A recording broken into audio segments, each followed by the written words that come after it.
Class ये हमारी आज की वर्कशीट नंबर 82। डेट है 8 फरवरी 2022। टॉपिक हमारा शुरू हो गया है अर्थशास्त्र से निर्धनता की चुनौती। निर्धनता होती क्या है? जब हम अपनी न्यूनतम आवश्यकताओं को पूरा नहीं कर सकते वो कहते हैं निर्धनता। परिचय हो जाए थोड़ा सा। हम अपने दैनिक जीवन में अनेक ऐसे लोगों के संपर्क में आते हैं जिनके बारे में हम सोचते हैं कि वे निर्धन हैं। वे गाँव के भूमिहीन, जिनके पास ज़मीन नहीं होती, श्रमिक भी हो सकते हैं, और शहरों की भीड़ भरी झुग्गियों में रहने वाले लोग भी। वे निर्माण स्थलों के दैनिक वेतन भोगी श्रमिक भी हो सकते हैं, और ढाबों में काम करने वाले बाल श्रमिक मतलब जो बच्चे काम करते हैं वो। वे चिथड़ों में बच्चे उठाए भिखारी भी हो सकते हैं। हम अपने चारों ओर निर्धनता देखते हैं। वास्तव में देश का हर चौथा व्यक्ति निर्धन है। निर्धनता के अनेक आयाम हो सकते हैं जो यह दर्शाते हैं कि निर्धनता का अर्थ भूखमरी और आश्रय का ना होना है। मतलब खाने को ना मिले और रहने को जगह ना मिले, वो कहलाती है निर्धनता। यह एक ऐसी स्थिति भी है जब माता पिता अपने बच्चों को विद्यालय नहीं भेज पाते या कोई बीमार आदमी इलाज नहीं करवा पाता। निर्धनता का अर्थ है स्वच्छ जल और सफाई सुविधाओं का अभाव भी है। इसका अर्थ नियमित रोजगार की कमी भी है और न्यूनतम शालीनता स्तर का अभाव भी है। मतलब सिर्फ पैसे ना होना ही निर्धनता नहीं है। निर्धनता की और भी कई आयाम है। खाने को सही से ना मिले, पोषण ना मिले तो भी गरीब कहलाते हैं, काम धंधे ना हो तो भी निर्धन कहलाते हैं। अब सामाजिक वैज्ञानिकों की दृष्टि में निर्धनता क्या है? जो वैज्ञानिक है समाज के, उनकी दृष्टि में क्या है निर्धनता?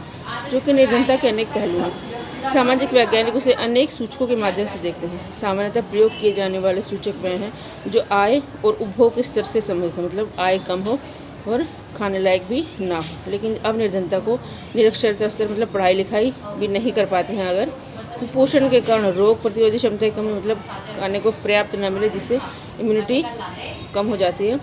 स्वास्थ्य सेवाओं की कमी, अपना इलाज सही से ना करवा पाएँ। रोजगार के अवसरों की कमी, ना रोजगार के अवसर हों। सुरक्षित पेयजल पानी साफ ना मिले पीने के लिए, और स्वच्छता भी ना हो, साफ सफाई भी ना हो, तक पहुँच की कमी आदि ऐसे अनेक सामाजिक सूचकों के माध्यम से भी देखा जाता है कि सामाजिक अपवर्जन और असुरक्षा पर आधारित निर्धनता का विश्लेषण अब बहुत सामान्य होता जा रहा है। जो निर्धन होते हैं उनके अंदर भावना होती है असुरक्षा की। अब निर्धनता रेखा क्या होती है? 3 नंबर में पूछा जा सकता है क्वेश्चन। निर्धनता के आकलन की एक सर्वमान्य सामान्य विधि है आय और उपभोग स्तरों पर आधारित। किसी व्यक्ति को निर्धन माना जाता है यदि उसे उसकी आय या उपभोग स्तर किसी ऐसे न्यूनतम स्तर से नीचे गिर जाए जो मूल आवश्यकताओं के एक दिए हुए समूह को पूर्ण करने के लिए आवश्यक, मतलब मिनिमम उसको आवश्यकताएं भी, जैसे रोटी कपड़ा शिक्षा स्वास्थ्य, ये आवश्यकताएं भी अगर उसकी पूरी ना हो पाए तो निर्धन है। मूल आवश्यकताओं को पूर्ण करने के लिए आवश्यक वस्तुएं विभिन्न कालों और विभिन्न देशों में भिन्न हैं। अतः काल एवं स्थान के अनुसार निर्धनता रेखा भिन्न हो सकती है। प्रत्येक देश एक काल्पनिक रेखा का प्रयोग करता है जिससे विकास और उसके स्वीकृत न्यूनतम सामाजिक मानदंडों के वर्तमान स्तर के अनुरूप माना जाता है। निर्धनता रेखा कोई रेखा नहीं होती, ये एक आकलन होता है कि ये स्तर है, अगर इससे कोई नीचे है तो वो निर्धन है, उससे ऊपर है तो वो सही है। निर्धनता रेखा का आकलन करते समय खाद्य आवश्यकताओं के लिए वर्तमान सूत्र वांछित कैलोरी आवश्यकताओं पर आधारित है। 1 नंबर में पूछा जा सकता है कि निर्धनता रेखा का आकलन करने के लिए क्या चाहिए, तो कैलोरी का मापन किया जाता है। कैलोरी होती है जो हमें विटामिन प्रोटीन ये सब हमें खाने से मिलते हैं वो। खाद्य वस्तु जैसे अनाज, दालें, सब्जियां, दूध, तेल, चीनी आदि से मिलकर इस आवश्यक कैलोरी की पूर्ति होती है।